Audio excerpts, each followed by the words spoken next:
नमस्कार जी सभी को।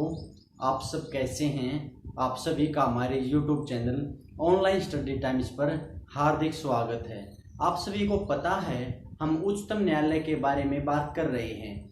हमने 2 क्लासों में पढ़ा कि जो उच्चतम न्यायालय का जो इतिहास रहा है उसके बारे में हमने देखा। उच्चतम न्यायालय में जजों की जो योग्यता होती है उसके बारे में पढ़ा, साथ ही साथ उनकी नियुक्ति और जो एनजेक बनाया था उसके बारे में भी पढ़ा। फिर हमने उनके वेतन और शपथ से संबंधित चर्चा की। उसके बाद हमने कार्यवाहक मुख्य न्यायाधीश के बारे में जाना और जो न्यायाधीश सेवानिवृत्त हो चुके हैं उनकी पुनर्नियुक्ति के बारे में भी बात की। आज हम बात करेंगे सुप्रीम कोर्ट के कार्य एवं अधिकारिता के संदर्भ में। सुप्रीम कोर्ट आप इसको पता है, हम पढ़ रहे हैं। आज बात करेंगे सर्वोच्च न्यायालय। सर्वोच्च न्यायालय के कार्य या इसकी अधिकारिता, कार्य एवं अधिकारिता के बारे में।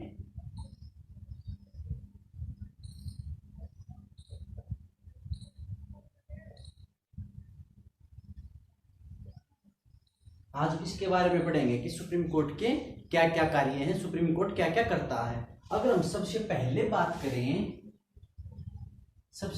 बात करें तो मूल एवं प्रारंभिक अधिकारिता।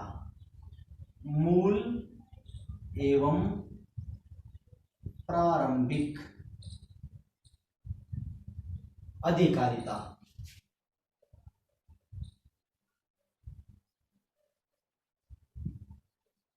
देखिए ये सुप्रीम कोर्ट के संदर्भ में पहला कार्य है। और अगर हम आर्टिकल की बात करें तो अनुच्छेद 131 इसके बारे में हमें जानकारी प्रदान कराता है।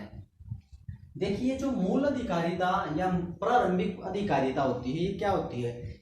इसमें जो इस प्रकार के कार्य हैं इनमें डायरेक्ट सुप्रीम कोर्ट में अपील की जाती है। और ये किस तरह के मामले हैं? अगर भारत सरकार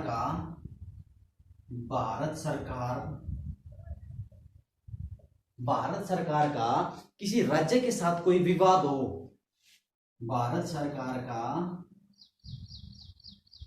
किसी स्टेट के साथ, राज्य के साथ किसी भी प्रकार का विवाद हो,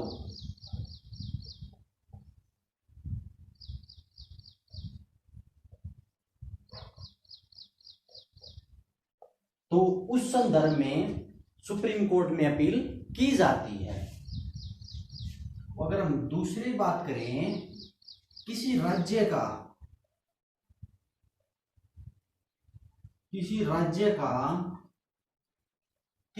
का दूसरे राज्य के साथ कोई विवाद हो, झगड़ा हो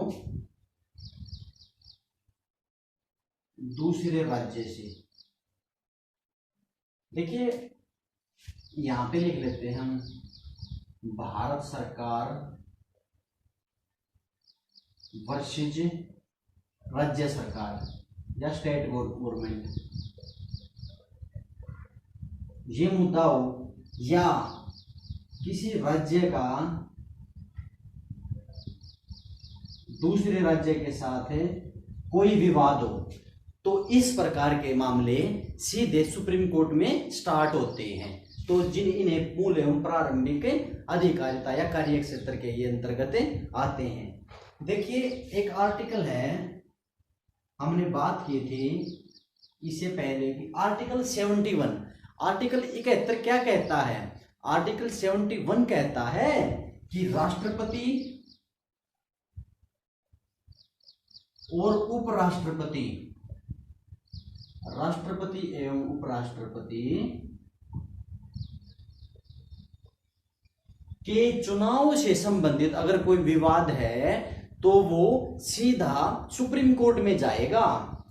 राष्ट्रपति एवं उपराष्ट्रपति के चुनाव से संबंधित के चुनाव से रिलेटेड अगर कोई विवाद है तो वो कहां पर जाएगा, वो हमारा सीधा हमारे एपेक्स कोर्ट यानी कि सर्वोच्च न्यायालय में जाएगा। हमने बात की भारत सरकार का किसी राज्य सरकार के साथ कोई विवाद हो तो सुप्रीम कोर्ट में जाएगा, किसी राज्य के साथ विवाद हो तो सुप्रीम कोर्ट में जाएगा।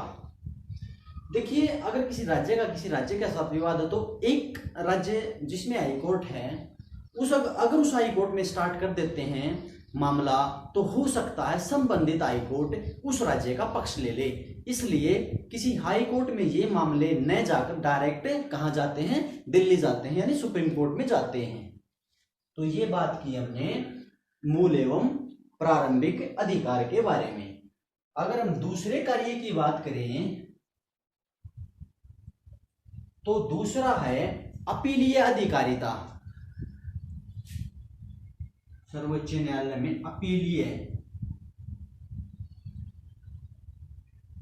अधिकारिता।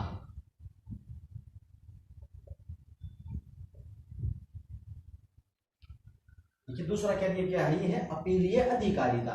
अगर हम इसके आर्टिकल की बात करें तो इसका अनुच्छेद है 132, 132 आर्टिकल में इसके बारे में बताया गया है कि जो सुप्रीम कोर्ट है वो एक अपीलीय अधिकारिता के कार्य भी सुनेगा। इसके अंदर दीवानी, फौजदारी,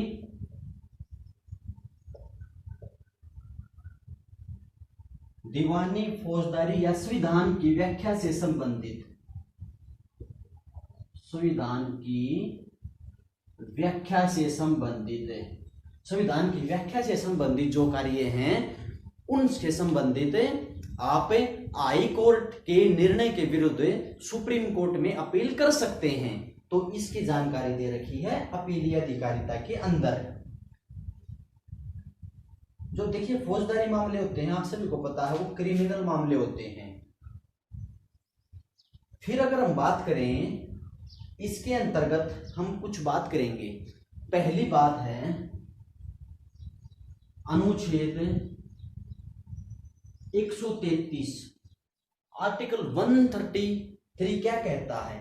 ये कहता है दीवानी मामलों के संबंध में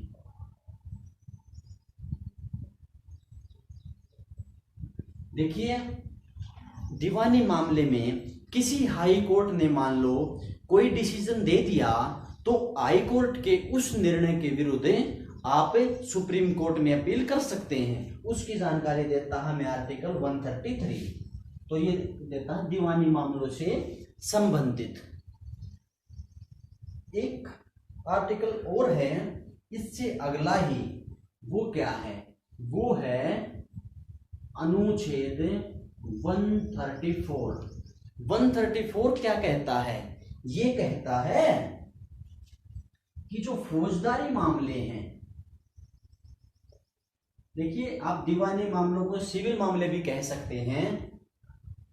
ये विवाद, इसमें विवाह के या प्रॉपर्टी के कुछ इस तरह के मामले आते हैं, लेकिन क्रिमिनल में जो आते हैं हत्या के, डकैती के, वो इसमें आते हैं फौजदारी में या क्रिमिनल मामलों में।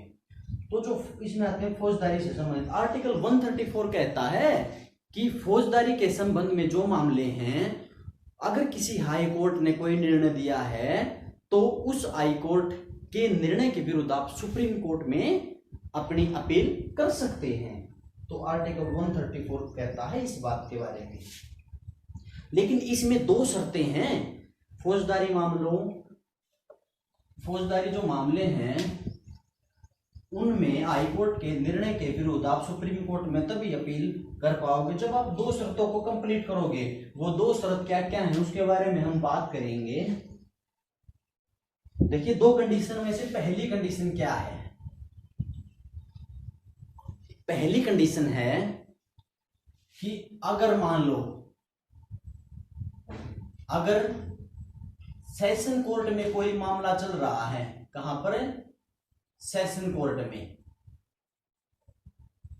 सेशन कोर्ट में कोई मामला चल रहा है और किसी राज्य का हाई कोर्ट उस मामले को अपने पास मंगवा कर संबंधित व्यक्ति को फांसी की सजा सुना दे।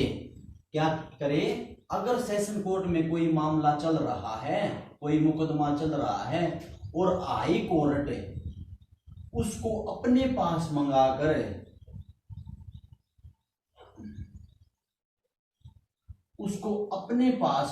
कर क्या करे? फांसी की सजा सुना दे। यहां पे लिख देता हूं, अपने पास मंगवाकर फांसी की सजा सुना दे तो आप उस निर्णय के विरुद्ध सुप्रीम कोर्ट में अपील कर सकते हैं। और दूसरी कंडीशन क्या है? दूसरी कंडीशन है, मान लो सेशन कोर्ट ने, जो हमारे डिस्ट्रिक्ट कोर्ट या सेशन कोर्ट होते हैं, वो उन्होंने किसी मामले में किसी व्यक्ति को बरी कर दिया। क्या कर दिया? बरी कर दिया, बिल्कुल। और जब दूसरी पार्टी हाई कोर्ट में अपील करती है उस निर्णय के विरुद्ध, तो हाई कोर्ट उस व्यक्ति को क्या करे? फांसी की सजा सुना दे। दोबारा फिर समझिए, अगर सेशन कोर्ट ने किसी व्यक्ति को बिल्कुल बरी कर दिया कि आप फ्री हो, आपके ऊपर कोई भी केस नहीं बनता है, आपको कोई भी सजा नहीं मिलती है, आप बिल्कुल स्वतंत्र हो, आप फ्री हो, लेकिन जब दूसरी पार्टी उस निर्णय के विरुद्ध हाई कोर्ट में जाती है, तो हाई कोर्ट उसी व्यक्ति को, जिस व्यक्ति को सेशन कोर्ट ने बरी किया था, हाई कोर्ट उस व्यक्ति को फांसी की सजा सुना दे, तो कहीं ना कहीं ये मामला संविधान की व्याख्या से संबंधित है। इसलिए आप हाई कोर्ट के निर्णय के विरुद्ध आप सीधा दिल्ली यानी कि सुप्रीम कोर्ट में उस निर्णय के विरुद्ध अपील कर सकते हैं। तो इस बात का आप ध्यान रखना। और हाई कोर्ट फिर प्रमाण पत्र देगा। क्या देगा? प्रमाण पत्र।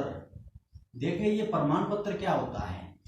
ये प्रमाण पत्र होता है कि हाई कोर्ट ने निर्णय सुना दिया, उसने कह दिया कि ये मेरी तरफ से अंतिम निर्णय है, अगर आप इस फैसले से संतुष्ट नहीं हैं तो आप सुप्रीम कोर्ट में अपील कर सकते हैं। इसमें ये एक प्रमाण पत्र होता है जो इसमें लिखी होती हैं ये बातें। तो हाई कोर्ट एक प्रमाण पत्र देता है और फिर आप हाई कोर्ट से सुप्रीम कोर्ट में आप अपील कर सकते हैं। देखिए, सुप्रीम कोर्ट में हर कोई मामला, फौजदारी या क्रिमिनल मामला या दीवानी मामला, आप डायरेक्ट सुप्रीम कोर्ट में स्टार्ट नहीं कर सकते, क्योंकि सुप्रीम कोर्ट में पहले ही बहुत सारे मामले पेंडिंग पड़े हैं। अगर सुप्रीम कोर्ट हर छोटे बड़े मामले की सुनवाई करने लग गया तो मामले कभी भी समाप्त नहीं होंगे, क्योंकि आपको पता है कि दिल्ली के बहुत सारे मुकदमे सुप्रीम कोर्ट और हाई कोर्टों में जाते हैं। इसलिए सुप्रीम कोर्ट चुनिंदा मामलों की ही सुनवाई करता है, और चुनिंदा मामले भी क्या, लगभग 100 प्रकार के मामलों की सुनवाई हमारा जो सुप्रीम कोर्ट है वो करता है। तो ये 2 शर्तें जो कंप्लीट कर लेगा उसकी सुप्रीम कोर्ट में अपील हो जाएगी। तो इस बात का आप ध्यान रखना।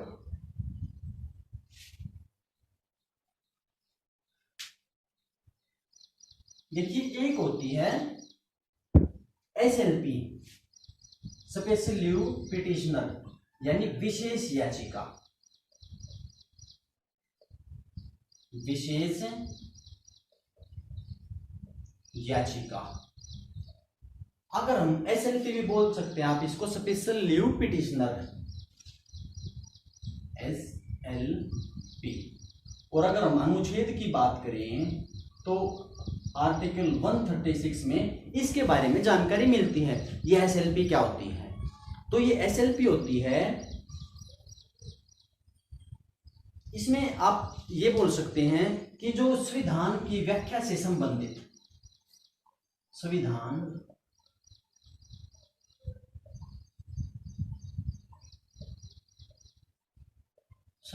की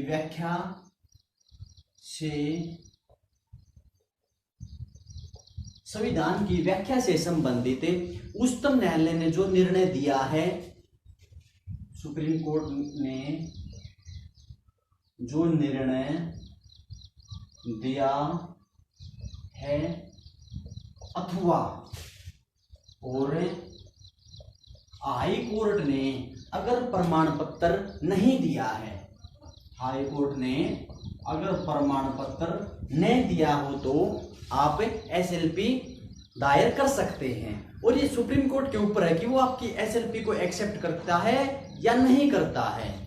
तो ये होती है एसएलपी, ये स्पेशल लीव पिटिशनर होती है। आप सुप्रीम कोर्ट ने जो निर्णय दिया है उसके आप अगेंस्ट आप एसएलपी लगा सकते हैं सुप्रीम कोर्ट में।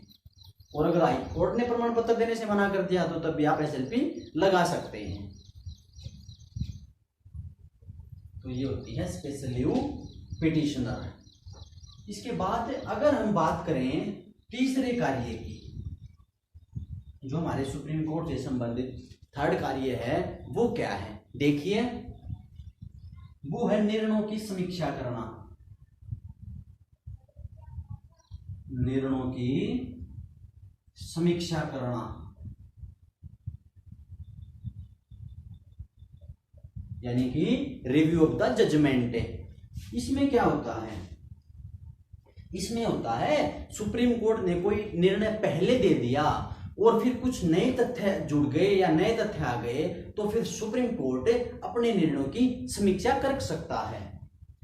निर्णयों की समीक्षा करना, देखिए आप सभी को पता होगा, आपने अक्सर फिल्मों में देखा होगा कि जब अदालत सजी होती है तो उसमें कहा जाता है कि तमाम सबूतों और गवाहों को मद्देनजर रखते हुए ये अदालतें संबंधित व्यक्ति को सजा देती है, ये सजा देती है या सजा कम करती है या बिल्कुल बरी करती है या सजा बढ़ाती है। इस प्रकार की भाषा आप सुनते होंगे। तो समय समय पर नए तथ्य आ जाते हैं, नए फैक्ट आने से निर्णयों की समीक्षा की जा सकती है। अब देखिए हमारे सुप्रीम कोर्ट ने भी की है। बेरूबाड़ी का मामला था, बेरूबाड़ी का मामला था, हमने पहले भी बात की थी। कब हुआ था ये मामला, 1960 से संबंधित, जो कि एक पाकिस्तान का क्षेत्र था और वो भारत को देना था जवाहरलाल नेहरू के समय में। नेहरू नून समझौता हुआ था और वो बात हम कर चुके हैं जब प्रधानमंत्री के टॉपिक पढ़ रहे थे। बेरूबाड़ी का मामला था 1960 में। इसमें क्या किया हमारे सुप्रीम कोर्ट ने, इसमें जो हमारी प्रस्तावना है, प्रस्तावना को संविधान का हिस्सा मानने से इनकार कर दिया।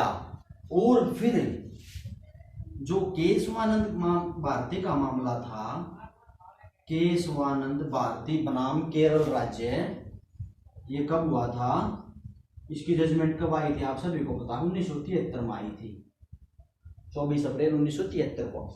इसमें हमारी सुप्रीम कोर्ट ने क्या किया, इसमें जो हमारी प्रस्तावना थी उसको संविधान का हिस्सा तो माना ही माना, लेकिन संविधान का मूलभूत ढांचा करार दिया, यानी वो संविधान का मूलभूत ढांचा है, तो इसलिए निर्णय की समीक्षा करती। दूसरी अगर हम बात करें, एक हुआ था हमारा मामला 1967 में गोलकनाथ का मामला। गोलकनाथ के मामला जो 1967 में हुआ था, इसमें क्या हुआ था, इसमें हुआ था जो हमारे मौलिक अधिकार हैं उनमें संसद संशोधन नहीं कर सकती। यानी जो हमारे इसमें कह दिया गोलकनाथ मामले में कि जो संसद है वो मूल अधिकारों में या फंडामेंटल राइट्स में कोई किसी भी प्रकार का संशोधन नहीं कर सकती, ठीक है।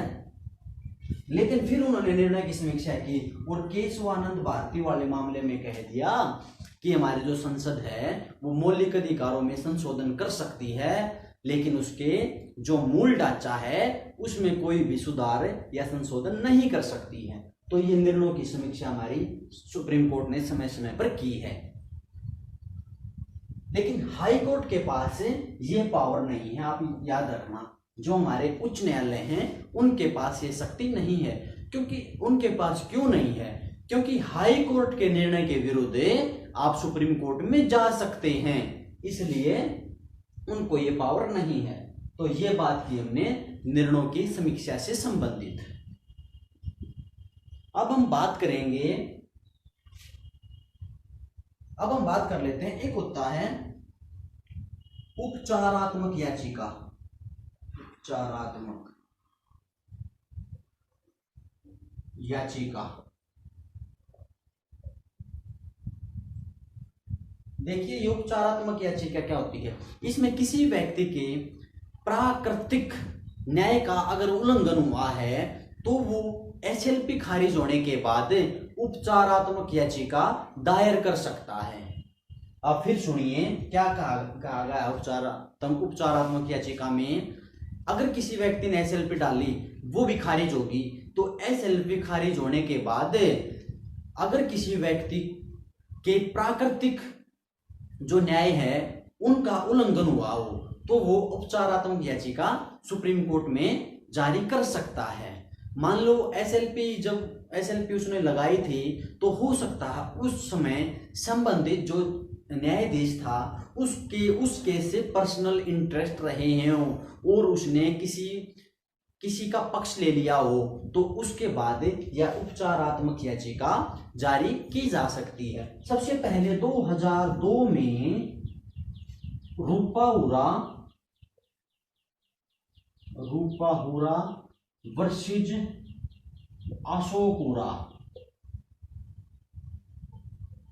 अशोकुरा के मामले में पहली बार ये संज्ञान में आई थी। ठीक है, ये पति पत्नी थे, इनका विवाद हो गया था, तो फिर इन्होंने ये उपचारात्मक याचिका सुप्रीम कोर्ट में जारी की थी। और हाँ, ध्यान रखना इस उपचारात्मक याचिका में जिसने एसएलपी खारिज की है ना, वही न्यायाधीश इसकी सुनवाई करेंगे और उसमें 3 जो न्यायाधीश हैं वो देखेंगे इस मामले को। तो ये होती है उपचारात्मक याचिका। अब हम बात कर लेते हैं सुप्रीम कोर्ट के नेक्स्ट कार्य की।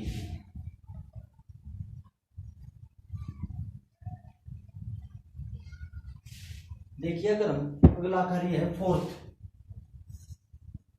इसमें लिखा हुआ है न्यायिक पुनरावलोकन के बारे में।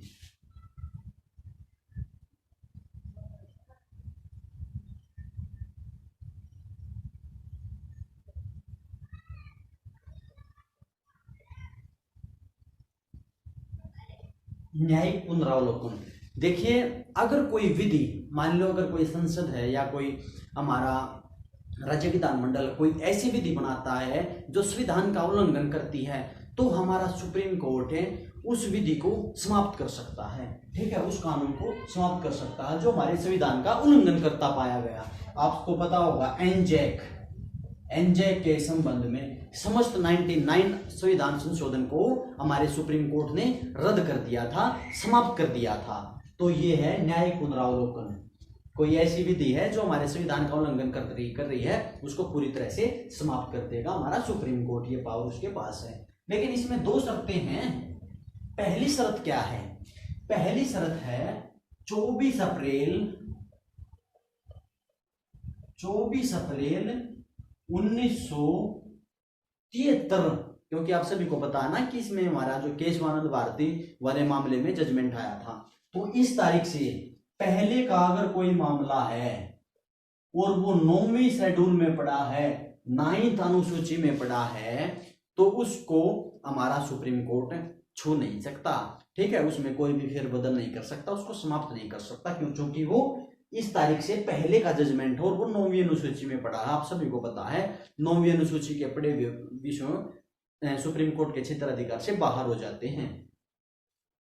तो दूसरी शर्त क्या है? दूसरी शर्त है कोई ऐसा संविधान संशोधन जो संविधान के मूलभूत ढांचे का उल्लंघन नहीं करता है, तो उसको भी हमारा सुप्रीम कोर्ट कुछ नहीं करेगा, उसके दायरे से बाहर होगा। यानी ऐसा संशोधन जो संविधान का उल्लंघन नहीं करता पाया गया, तो उसको हमारा सुप्रीम कोर्ट कुछ नहीं करेगा उस मामले में। तो ये देखिए हमने न्यायिक पुनरावलोकन के संदर्भ में कुछ बातें। अब हम बात करेंगे इसके बाद, देखिए कुछ इंपॉर्टेंट बातें हैं। हमारी संसद अगर चाहे तो वो हमारे सुप्रीम कोर्ट के क्षेत्राधिकार को बढ़ा सकती है। ठीक है, और मौलिक अधिकारों के साथ साथ जो मौलिक अधिकार हैं जिनका उल्लंघन होने पर हम सुप्रीम कोर्ट और हाई कोर्टों में जाते हैं, तो अगर हमारी संसद चाहे तो मौलिक अधिकारों के अलावा किसी और मामले में भी सुप्रीम कोर्ट को रिट दायर करने की पावर दे सकती है। और अगर हम बात करें, जो हमारे अगर एक से अधिक हाई कोर्टों में अलग एक ही मामला अलग अलग हाई कोर्टों में चल रहा है, ठीक है, एक ही प्रकार का मामला है और वो मान लो 2 3 या 4 हाई कोर्टों में पेंडिंग पड़ा है, तो सुप्रीम कोर्ट के पास पावर है, वो उस मामले को अपने पास मंगवाकर उसकी सुनवाई कर सकता है, ठीक है। और आप ध्यान रखना, हाँ, एक हाई कोर्ट से दूसरे हाई कोर्ट में भी सुप्रीम कोर्ट मामला या मुकदमा ट्रांसफर कर सकता है। आप सभी को पता होगा कि जो गुजरात दंगे हुए थे, उस मामले की जांच या उस मामले की सुनवाई किसने की थी? बॉम्बे हाई कोर्ट ने की थी, क्योंकि हो सकता है संबंधित राज्य का हाई कोर्ट उस मामले का पक्ष ले ले और किसी व्यक्ति को न्याय न मिले, तो इसके संबंध में हमारा सुप्रीम कोर्ट के पास पावर है कि वो एक हाई कोर्ट से दूसरे हाई कोर्ट में मामला भेज सकता है या खुद मंगवाकर उसकी सुनवाई कर सकता है। तो ये बात आप ध्यान रखना। इसके बाद हम बात कर लेते हैं 5वें कार्य की। तो जो सर्वोच्च न्यायालय है हमारा, वो क्या है? वो अभिलेख न्यायालय है। अभिलेख न्यायालय है। इसका अर्थ क्या होता है? देखिए, सुप्रीम कोर्ट के जो डिसीजन हैं वो प्रत्येक भारत के सभी न्यायालयों में एक साक्ष्य के तौर पर रखे जाते हैं। पहली बात क्या है? देखिए, सुप्रीम कोर्ट ने जितने भी डिसीजन दिए हैं वो भारत के सभी हाई कोर्टों में रेफरेंस, ये इंग्लिश का शब्द है, संदर्भ, रेफरेंस या संदर्भ ये हिंदी का शब्द है, या नजीर ये उर्दू का शब्द है, उच्चतम द्वारा दिए गए निर्णय सभी हाई कोर्टों में साक्ष्य के तौर पर, सबूतों के तौर पर रखे हुए होते हैं। देखिए, आप अगर किसी भी आप वकील के चैम्बर में जाते हैं तो आपको बहुत सारी मोटी मोटी या पतली पतली बहुत तरह की बुक रखी होती है वहां पे, और उन बुकों में जो न्यायालयों ने जो निर्णय दिए हैं उनके बारे में जानकारी मिलती है। तो सभी हाई कोर्टों में सुप्रीम कोर्ट ने जो डिसीजन दिए हैं उनके संबंध में जो निर्णय दिए गए हैं वो उनके सभी हाई कोर्टों में रखे जाते हैं। आप इस बात का ध्यान रखना। और दूसरी बात क्या है? दूसरी बात है हमारा सर्वोच्च न्यायालय न्यायिक अवमानना यानी कंटेम्प्ट ऑफ द कोर्ट। अगर कोई न्यायालय हमारे सुप्रीम कोर्ट की बात नहीं मानेगा तो सुप्रीम कोर्ट न्यायिक अवमानना के मामले में संबंधित व्यक्ति या हाई कोर्ट को सजा दे सकता है, और सिटिंग जज को भी सजा दी जा सकती है। एक बार ऐसा हुआ था, CS कर्णन साहब थे, ये बॉम्बे हाई कोर्ट में न्यायाधीश होते थे, तो इनको कंटेम्प्ट ऑफ द कोर्ट यानी संविधान की न्यायिक अवमानना के कारण, सर्वोच्च न्यायालय की न्यायिक अवमानना के कारण इनको सजा दी गई थी। देखिए, न्यायिक अवमानना अधिनियम 1971 बना रखा है, उसके तहत सजा दी जा सकती है अगर कोई व्यक्ति सुप्रीम कोर्ट की बातों को नहीं माने तो ये है अभिलेख न्यायालय है। इसके बाद अगर हम बात करें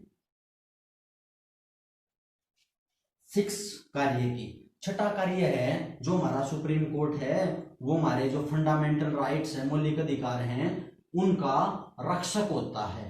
यानी अगर किसी व्यक्ति के मौलिक अधिकार खतरे में हैं तो वो आर्टिकल 32 के तहत सुप्रीम कोर्ट में जा सकता है, और फिर सुप्रीम कोर्ट 5 प्रकार के रिट दायर करता है। हमने बात की थी बंदी प्रत्यक्षीकरण, परमादेश, प्रतिषेध, अधिकार परीक्षा व उत्प्रेक्षा, इस प्रकार की रिट जारी करता है हमारा उच्चतम न्यायालय।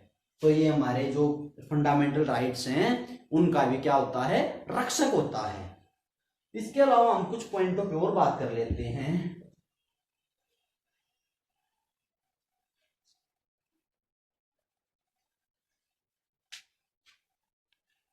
एक होती है संवैधानिक पीठ। क्या होती है? संवैधानिक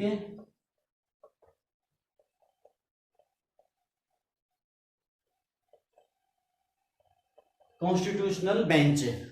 ये क्या होती है कॉन्स्टिट्यूशनल जो बेंच होती है हमारी? देखिए, अगर हम आर्टिकल की बात करें तो अनुच्छेद 145 में अनुच्छेद 145 में इसके बारे में दिया हुआ है।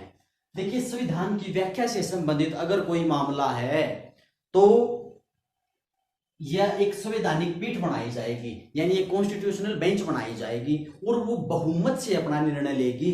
और इसमें कम से कम 5 सदस्य होते हैं, यानी मिनिमम इसके 5 सदस्य होते हैं और ये विषम संख्या में होते हैं, 5, 7, 9, 11, 13, 15 इस प्रकार से हो सकते हैं। और आज तक की सबसे बड़ी बेंच थी जो वो 13 जजों की थी, जिसने केशवानंद भारती वाले मामले में जजमेंट दिया था। और ये जो बेंच होती है इसका गठन कौन करता है? तो इसका गठन करता है सुप्रीम कोर्ट का मुख्य न्यायाधीश, ठीक है। और सुप्रीम कोर्ट का मुख्य न्यायाधीश ही इसका अध्यक्ष होता है। तो आप ध्यान रखना, ये संवैधानिक पीठ होती है। इसका जानकारी कहाँ दी है? 145 आर्टिकल में। इसके बाद अगर हम बात करें, जो संविधान जो मुख्य न्यायाधीश होता है उसको रोस्टर का मास्टर भी कहा जाता है, रोस्टर का मास्टर। और ये इसको क्यों कहा जाता है? क्योंकि मुख्य न्यायाधीश ये तय करता है कि किस न्यायाधीश को किस प्रकार के मामले सुनने हैं, इसलिए उसको रोस्टर का मास्टर कहा जाता है। और वो खुद अपने नियम, प्रक्रिया और विनियमन का भी निर्धारण करता है। एक अंतिम बात करके हम अपनी क्लास को खत्म करेंगे। अनुच्छेद 146 में सुप्रीम कोर्ट के कर्मचारियों, अधिकारियों की नियुक्ति सुप्रीम कोर्ट खुद करेगा। और वो किसकी देखरेख में होंगे? वो होंगे सीजीआई की देखरेख में या किसी अधिकृत व्यक्ति की देखरेख में। तो ये बात की आज हमने सुप्रीम कोर्ट के कार्य एवं क्षेत्राधिकार के बारे में। एक क्लास और आएगी, उसके बाद सुप्रीम कोर्ट का जो हमारा चैप्टर है, जो पार्ट है, वो समाप्त हो जाएगा। तो आप सभी का हमसे जुड़ने के लिए धन्यवाद।